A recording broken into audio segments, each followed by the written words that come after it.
Maybe that's what rest is. I don't know, you guys. I've never done this before. What is it like? What should I do, guys? Should we have a plan? Should we put a plan in action? Like, let's give ourselves some KPIs. Let's give ourselves some KPIs for rest. Here we go. I fall in love with myself, and I want someone to share it with me. I wanted to share a reflection that I had last night around rest. Yes, we're talking about this scary word that has been haunting me for time. Haunting like the version of me that is a workaholic, you know, the part of me that overproduces, that overextends, that overthinks, that over all of the overs that you could think of. Anytime that she doesn't rest willingly. She rests when she has to. She rests when her body is like, you need to stop. I'm not playing with you. You need to chill. That's when I'm like, oh, wouldn't it be nice if we perhaps planned, wouldn't it be nice if we perhaps planned X? And then the day will come to do the X. And I'm like, what if we just, let's move it to next week, you know, because you know the schedule is crazy. And so I do that. I often do not keep my word to myself when it comes to rest. Other things, I show up, I show out, I do the things. We are working, we are producing, we are making things, we're applying for grants, we're showing up for friends, we're showing up to obligations, to opportunities, all of the things. But to slow down, I do not look forward to slowing down. But when I slow down, I'm like, oh my gosh, I love it here. I do not want to go back to work. So that's something that I've struggled with. But so yesterday, I had a really long day that started very, very early in the morning. I was running errands. I had things to show up for. And then I headed to Art Twister to deinstall my work. So I had my work in 2 exhibitions, one on the first floor, well, in the Art Twister gallery, and then on the 3rd floor in the Davis gallery. And so yesterday was the day, my pickup day, that I chose to go and just like gather everything. So I get to the gallery, I'm doing my thing, I grab the thing, I wrap the things, I'm getting my things together. Like, that took time. Like, that's something that I had to dedicate time to, on top of other errands that I had already run early in the morning. Oh, funny side note, that work took me 15 hours to install in that gallery, just to install. 15 hours. And it took me 30 minutes to take it down. But we're going to talk about that in a completely different video because I have thoughts. But, you know, I'm at Art Twister and I'm already feeling like, I wanted to go to my storage unit so that I could move some things around. And so I can actually bring the art in a bin, put it in storage so I don't have to bring it to my house. Like, just different things. And then I wanted to go to Ulta.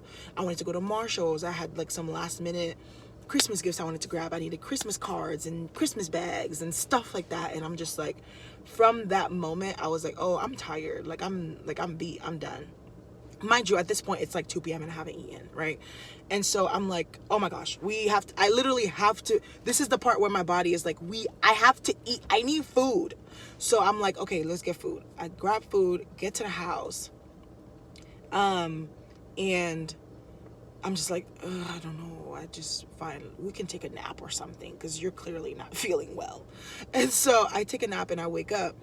And then I'm like, oh my gosh, like the rest of the things that I could do them any other time. Like, yes, I'm really pushing it really close to Christmas. But like, I could go to Ulta today. I could go to Ulta tomorrow. Anytime when I get out of work, anytime during the week. Like, none of the things were like urgent. It wasn't like something that you have to do this because of that. It was just kind of like last minute things. And you can get a Christmas bag and Christmas cards from anywhere. I could go to CVS. Like, just the way that I was like trying to overextend myself, it wasn't a must. It was like a want, but not a must, right? In my storage unit, I would like to dedicate more time to it, not just like rush by and just like, when I'm already tired, I'm already overextended, and I'm like, let's also go move around heavy furniture. Like, it was never that deep. So I'm off of work for the next couple of days. I can pick any other days any of the days at all and just go to the storage unit and have a good time in there. That's kind of like the reflection that I'm going through as I'm sitting on the edge of my bed. I'm like, well, I could, okay, fine, I agree. Let's move the storage day. I'm literally looking at my calendar. Let's move it to a different day. I'm like, but I should still go to Ulta and like Marshalls, and I should still go to Target and things. And then I'm sitting there and I say out loud, we never get to rest. And I was like, who said that? Who said that? Where did that come from? And watch your tone, young lady. Like, I literally was like, we never get to rest. And I was like, who said that? Like, I honestly, it was a moment of like, I was shocked. I just sat there like, literally, who said that? Like, who just said that? You know? Like, this is like a cry that came from deep within me. And I've been thinking about this. I was like, I want to pay attention to the things that I say out of frustration, or the things that I say like when I'm sad, when I feel overwhelmed. Like, there are things that you say that you do not notice, that your body is telling you very clearly, your heart, your mind, your soul, your spirit, I don't even know, child. Like, your gut, like every part of you is telling you very clearly. And it's not just in moments of danger, right? When your alarm system is going off because you don't feel safe around somebody or in a certain situation. But this is different. Like, this is more subtle. It's more subtle. And if you don't like cultivate the practice of listening to yourself, maybe listening to your inner child, I don't know what it is, girl. I'm trying to tell you, I don't know where that came from. But like the part of you that's like the part of you, like that part of you that's like truth telling at all times, that will speak truth to you. Actually, I don't want to do that. Actually, I don't want to go there. Actually, I don't want to be around those people. Actually, I don't feel safe with that person. Actually, I don't feel safe in this room. Actually, I don't feel seen in this space. Actually, I don't think this is the right thing for me. Actually, I don't want to go eat there. Like, it doesn't have to be something deep as like, I don't feel safe around this person. But also, we ignore that as well. But it can be something as simple as, no, I don't want to go eat at that restaurant. I don't want to drink this Snapple. Actually, I would prefer some soda. I would prefer water. Like, you know what I mean? It's like the part of you that is truth telling at all times, that cannot lie, that will not bend, that will not say things out of fear, that will not compromise, that will not, I don't know what it is. I don't even know what you call it. Is it the gut? Is that the gut? Is that the gut feeling that we talk about? But like, we ignore it because if you miss it, if you don't catch it when it comes out, you will miss it. And then you'll dismiss, girl, hush. We're going to go to Ulta because it's going to be fun. And it's like, you just said that you don't want to go. We never get to rest. I don't want to go. I just want to lay down and watch these Nigerian movies in bed. That's what I want to do, and eat my good Ghanaian food. That's all I want to do. I don't want to go. Why are you forcing me? And it was literally a moment of like, it's like I'm like parenting my inner child or something. It was just kind of like, oh my gosh, what do I do? Like, I can't explain it. I probably have to sit with it some more. We'll talk about it in a different video or something.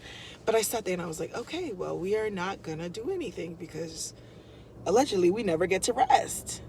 And I'm like, I really didn't have to go to Ulta. I could go anytime after work, actually, because there's one right next to my job.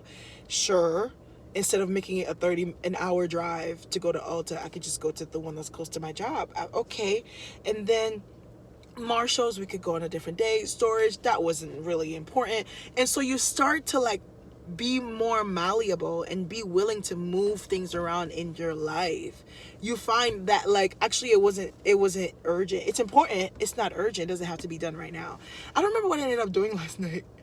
I think I ended up like laying back down in bed and I realized that it took me an hour from 6 to 7 p.m. I sat in bed like with executive dysfunction. Like, what am I going to do? What should I do? Should I go to Ulta? Should I go to Marshall? What should I do? It took me an hour. And in an hour, I could have just been back in the bed. And after that, I was just like, okay, I'm done fighting back. And I just lay down. So I just went back and lay down in the bed, child. I was shook. I still haven't processed it. I still was like, who was that? And who you think you're talking to? But I'm definitely going to sit with it some more. But I don't like that it has to get to this for me to stop. I don't like that it has to get to this for me to slow down. Today I'm gonna like wash my hair. I'm gonna stay home. I'm gonna lay low. I'm gonna stay in the bed. Rest literally looks like staying in the bed because I tend to convince myself that rest means I'm not working. And so if I'm not working, that means I can run the errands, go to storage, do the this, do the that. That's not resting because you're still moving your body. That's not resting because you're still driving long distance. You're driving up and down. You're constantly aware. Like for me, it's like if I'm not working, I'm resting. But it's like, no, you're not working, but like you're running 50,000 errands across town, going back and forth and carrying stuff and like, so I think I'm in a season where rest literally means sit in that bed and don't move. Watch a movie or don't. Or just sit in silence. Like literally sit with my hands in my lap. That's just is what it is. Like last night, after I got off the phone with my friend, I was on Pinterest at 3 o'clock in the morning. No music, not being overly stimulated because I usually have a couple things going on at the same time. I just sat in silence in my bed, scrolling on Pinterest. And that was like the most refreshing thing for me to do. I don't know why. It was so random. And I had to be a good time at 3 o'clock in the morning scrolling through Pinterest. Maybe that's what rest is. I don't know, you guys. I've never done this before. What is it like? What should I do, guys? Rest? Should we have a plan? Should we put a plan in action and strategize around the concept of rest? Let's do that. Like, let's give ourselves some KPIs. Let's give ourselves some KPIs for rest. Oh my gosh, because like, what does it mean to slow down? What does that mean? My brain does not understand that word. What does that word mean? Is everything okay? Anyways, child, that's what I'm thinking about. I'm gonna go back inside and I'm gonna continue resting, which means just being still, not doing things that I don't need to do. There are things that are important to do. They're not urgent. They don't have to be done today. And so breathe a little and just allow yourself to pause, Lynn. And I hope that you will do the same for yourself as well, okay? We got this. All right, y'all. Peace. I'm in love with myself, and I want someone to share it with me.